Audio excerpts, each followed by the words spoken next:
I want to talk a little bit about this question that I'm getting a lot lately around, so what are you working on since you've left corporate? What are you touching on? What is the soup lady? What is this piece with the coaching? And to be very frank, it took me a while to really iterate to get to an answer. But fundamentally, I know there's standard answers. Like I'm an author, an entrepreneur.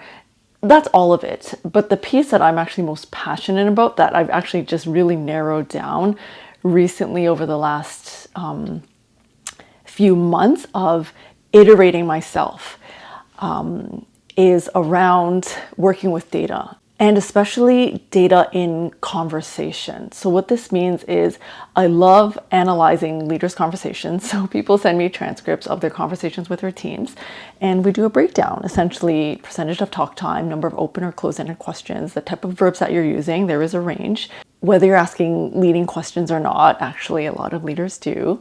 Stacked questions, that's another great one. And then the idea is to really allow you to see yourself and how you show up in conversations.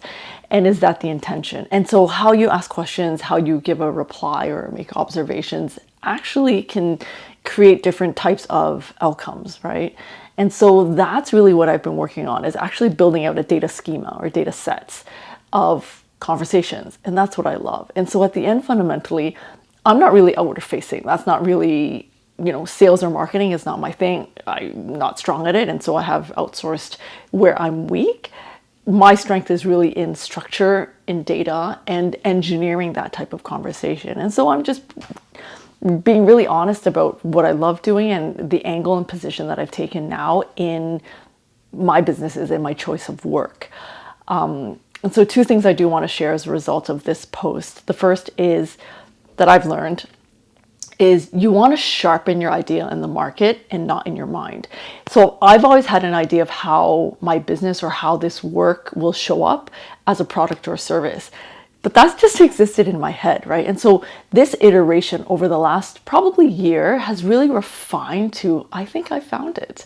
And this is why maybe you'll see like me changing my titles or me pivoting some of the businesses and how it's showing up. And that's because it's me iterating my ideas and my thoughts and what I'm passionate about in the market. And I think I found it. And so this is why I can really make this post right now and be clear and articulate and passionate with such conviction, because I really thrive in this space of data in conversation. So it's quite niche. And the second thing I do want to share is that I do want to work, right? Like I actually want to create. I see this as work and play. And so I was recently on vacation, cycling in Mallorca, and I was like, I want to go work. I want to go spend some time at a cafe on the beach and work. And I think that's a new idea for me, right? Because previously it's always been, well, if I'm on vacation, I don't want to work. But I love my work so much that it's play. And so that's the other concept that's really landing with me ever since I've really kind of made this full transition into out of corporate. And so I just wanted to throw this out there for those who are just thinking about embarking or thinking about trying something. Iterate, right? Test your ideas in the market, not in your mind, and find something that you love so much that it's not work. It's actually just play all the time.